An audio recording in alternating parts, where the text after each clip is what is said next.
ยพมาจากเมืองมอญนั้นได้ขนตำรับตำราต่างๆนั้นมาไว้ที่เมืองไทยอย่างมากมายในเมืองมอญหรือประเทศพม่าปัจจุบันนี้ในเมืองมอญเดิมนั้นตำรับตำรานั้นมีน้อยมากนะครับพืชเขามาจากไหนเป็นใครมีความสำคัญต่อแผ่นดินสยามประเทศสมัยรัตนโกสินทร์ตอนต้นนั้นมากน้อยเพียงไรก็อยากให้เขาภูมิใจในความเป็นลูกหลานมอญนะครับ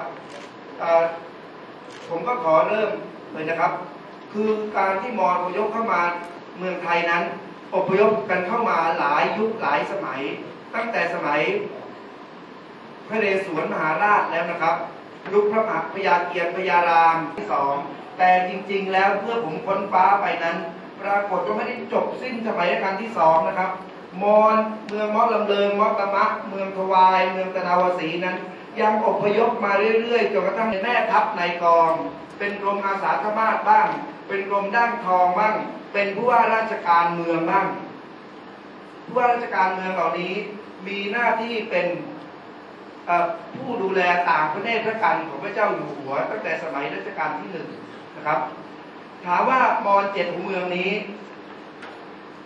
เป็นใครมาจากไหนนะครับมีความสำคัญอย่างไร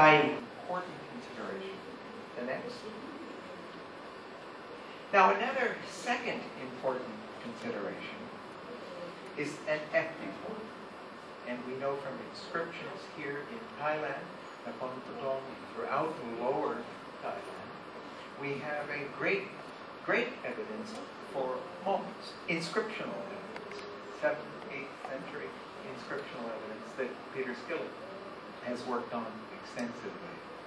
So if this area in these first millennia was Hmong, what is the adjacent region, albeit this mountain range that we're all familiar with? So there's this congruity of ethnicity, and that's another major point in the Thai peoples in Burma and Thailand, or the Chin in Mizoram, India.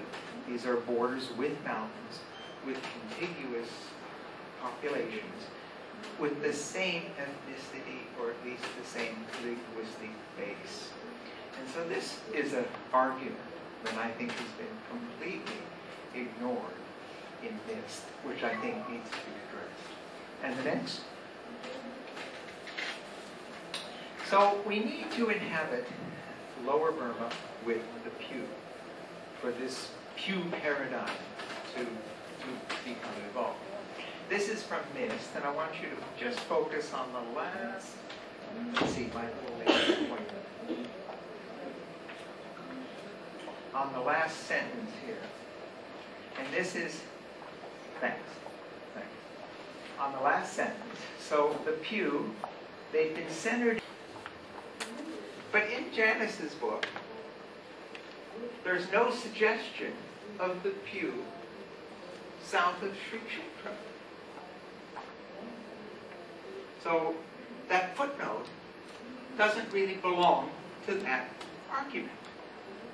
But the uncareful reader, the reader who hasn't gone to this book, despite its merits or demerits, wouldn't know that.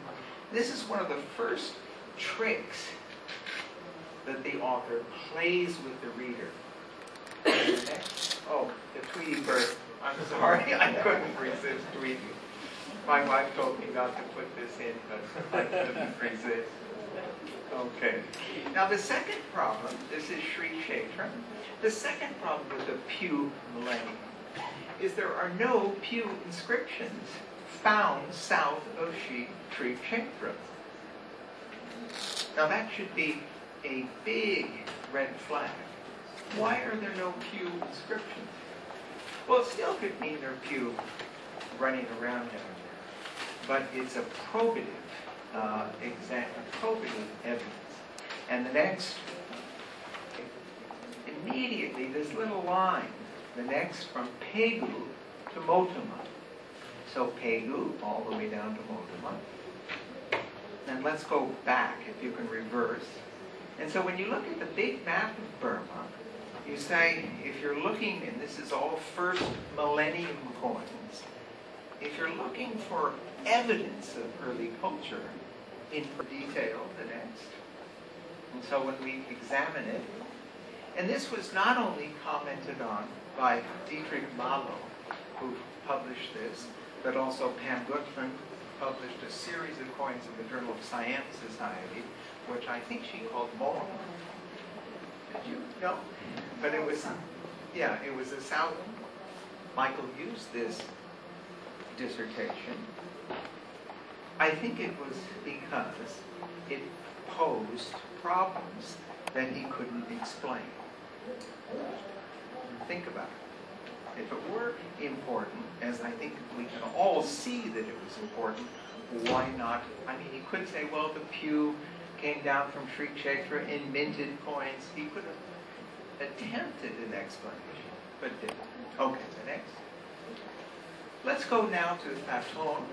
This is in the southeast. These are the three sites that I want to examine briefly: Winka, Zolok, and Thai-mon itself. The next. And these were sites excavated by Hong in the 1970s, several Buddhist brick monasteries.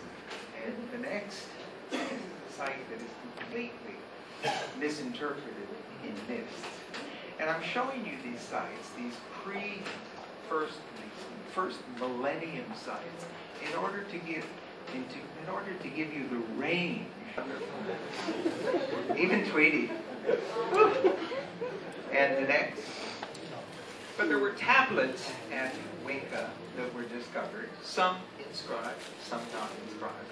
And those of you familiar with pew tablets will recognize immediately these have less to do with pew than with Mon tablets in Thailand. And the next, we'll see a few of these. This is a typical tablet found in the Kagun cave. This is in a private collection, but these are also, one was excavated here at Nakhon Pathom, so very close. In other words, remember this link, this linguistic and ethnic link between the Burma, and maybe later Naipan Law read these inscriptions. This is an old newspaper account. And the next, we'll see these translated. This is in Wu Kiao's recent publication in the 1990s from the excavations with Naipan Law's translations of the Mon. Now, two Buddhas, it's what he says about Winka. These are also from Winka. This was from Winka. This is from near Pegu, near Hua, northeast of Pegu, and you can immediately see the similarities. Now, this is important when we come to the map. The next, please. So, Winka, near Faton, now Hua Chontu, near Pegu. So that this allows us, and Elizabeth has the credit for first publishing these new plaques from Winka. But this allows us now, to my mind, to be able to establish a connecting link around the Gulf from the Faton area all the way to the 5th century, or it could be 15th or 16th century, based on a few pottery shards that were tested and turned out to be 15th, 16th century on the basis of their surface. Now, that's not any sense. That is it. I said, wow, that's a good question to ask. So I put some of them to get about.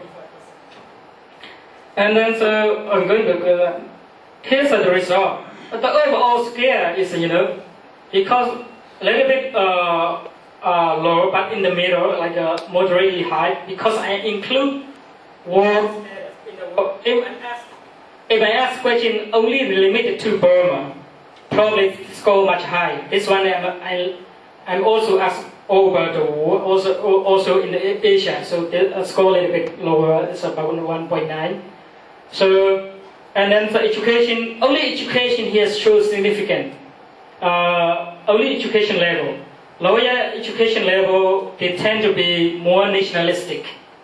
But that doesn't mean both of them, both lower education, higher education, regardless the education level, the patriotic